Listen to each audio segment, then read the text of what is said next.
ابراہیم پر ٹھنڈی ہو جا، سلامتی والی ہو جا۔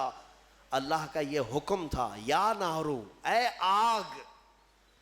اس وقت حضرت ابراہیم علیہ السلام کے لیے جو جلائی گئی تھی آگ، وہ دکھ تو رہی تھی آگ، لیکن اندر سے ایسی ٹھنڈی تھی جیسے کسی باغیچے کی ٹھنڈی ہوا۔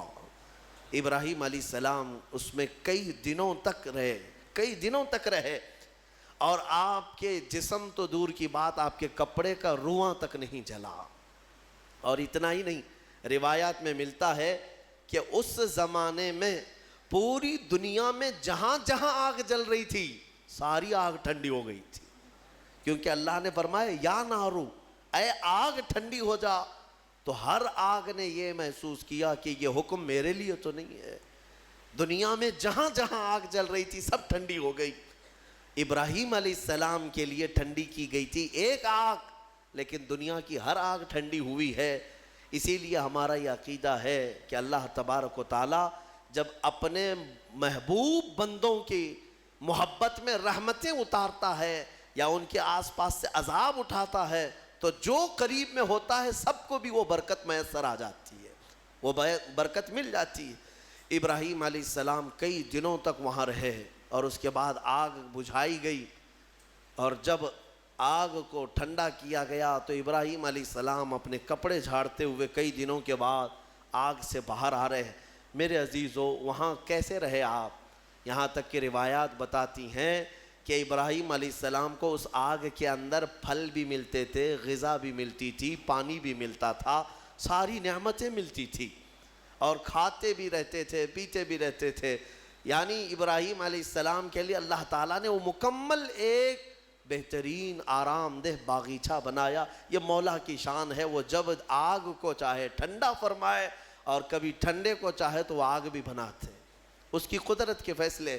ابراہیم علیہ السلام جب باہر آئے تو جانتے ہیں وہاں پر موجود لوگ جنہوں نے دیکھا، وہ ابراہیم علیہ السلام پر ایمان لے آئے۔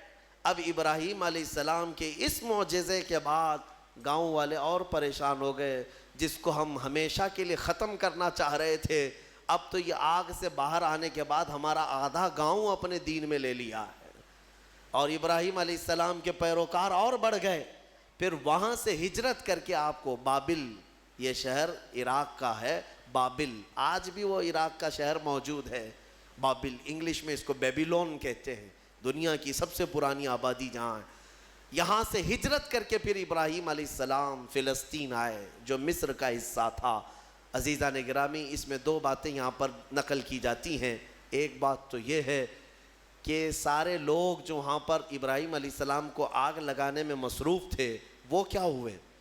آگ جب بجھی، ایک ہی دن کے اندر اللہ نے اس قوم پر ایسا عذاب نازل کیا کہ ان کے جسم زندگی میں ہی سڑ گئے، ایسے کہ ان کی انگلی لگاؤ تو گوشت نکل جائے، گلن ہو گئی، سڑن ہو گئی۔ ایک شام تک پوری آبادی سڑ گئی اور گل گئی، سب کے سب ہلاک و برباد ہوئے۔ جنہوں نے اللہ کے نبی کو آگ میں ڈالا تھا، ان کا برا انجام، وہ عذاب میں گرفتار ہوئے۔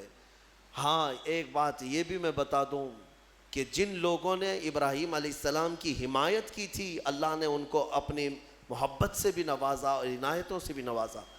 روایت میں دو جانوروں کا بھی ذکر آتا ہے، دو جانوروں کا، ایک مینڈک کا اور ایک گرگٹ کا، اور چھپکلی کا بھی ہے، کہ گرگٹ نے یہ پھونک پھونک کر کے آگ کو بڑھانے کی کوشش کی، اور مینڈک نے تھوک تھوک کر کے پانی آگ کو بجھانے کی کوشش کی، کہ اللہ کے نبی ہیں۔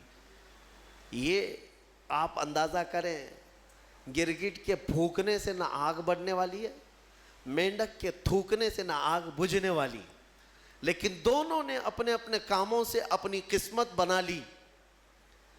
گرگٹ کی ہمیشہ یہ قسمت بن گئی کہ میرے آقا صلی اللہ علیہ وسلم نے فرمایا یہ گستاخ نبی ہے، جہاں اسے پاؤ مار ڈالو، اور ایک مار میں مارو تو زیادہ ثواب ہے اس کو۔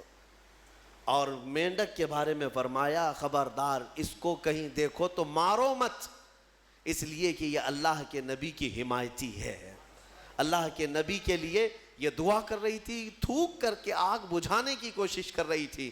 ایک جانور پر ہمیشہ کے لیے اللہ کی رحمت اور ایک پر اللہ کا غضب. اس سے اندازہ ہوتا ہے کبھی کبھار کاموں سے کچھ ہوتا نہیں ہے, بگڑتا کچھ نہیں ہے, لیکن انسان اپنی تاریخ بدل جاتا ہے. آج میں یہی کہنا چاہوں گا, کسی ظالم نے اگر میرے نبی کی شان میں بھونکا ہے یا قرآن پر انگلی اٹھایا ہے تو قرآن کا بھی کچھ نہیں ہونا اور رسول کی عزت کا بھی کچھ نہیں ہونا, لیکن ان ظالموں نے اپنی قسمت بنا لی, ہمیشہ کے لیے مردود اور ملعون ہو گئے. اور تمہارے لیے میں کہتا ہوں, 2 جملے اگر تم نے حضور کی شان میں بیان کر دیے, قرآن کی شان میں بیان کر دیے, تو یہ بھی میں بتا دوں, نہ رسول کی شان تمہارے بولنے سے بڑھنے والی, نہ قرآن کی شان بڑھنے والی. ان کی شان تو خود میرے مولا نے بڑھا رکھی ہے. ہاں, لیکن اتنا ہوگا کہ ان تمہارے 2 جملوں سے تم بھی قیامت تک اپنی قسمت بنا لے جاؤ گے.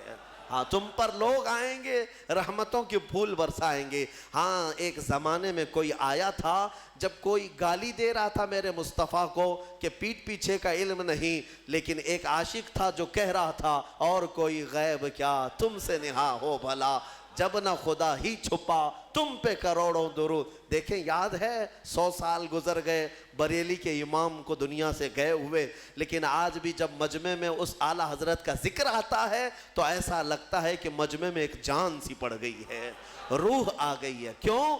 اس لیے کہ اپنے زمانے میں قلم ہی تو اٹھایا تھا, قلم ہی اٹھایا اور اپنے گھر پر بیٹھ کر کے دفاع کیا رسول پاک کی عزت کا.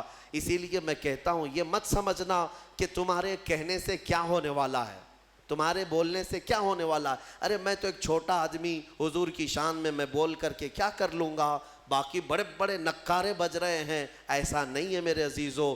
مینڈک نے صرف 2 بوند تھوکے تھے, لیکن صدیاں گزر گئی, آج بھی اس پر اللہ کی رحمت ہے. آگ بجھانے کی کوشش کی تھی, نبی کی حمایت کی تھی, اللہ نے آج تک اس پر رحمت کی ہے. اسی طرح آپ بھی اپنی قسمت کا حصہ لے سکتے ہو. دنیا بھونک رہی ہے تو بھونکنے دو, لیکن تم جب بھی جوش میں آئے یا جذبے میں آئے تو یوں کہا کرو, رہے گا یوں ہی ان کا چرچا رہے گا. پڑے خاک ہو جائیں جل جانے والے, خاک ہو جائیں عدو جل کر, مگر ہم تو رضا, دم میں جب تک دم ہے ذکر ان کا سناتے جائیں گے. تمہارے کہنے سے آپ کیا سمجھتے ہیں کچھ نہیں ہوگا؟ بہت ہوگا, بہت ہوگا. آنے والی 100 نسلیں بھی یاد رکھیں گی کہ نبی پر کوئی بھونک رہا تھا تو ایک عاشق جواب بھی دے رہا تھا. میرے مصطفیٰ کریم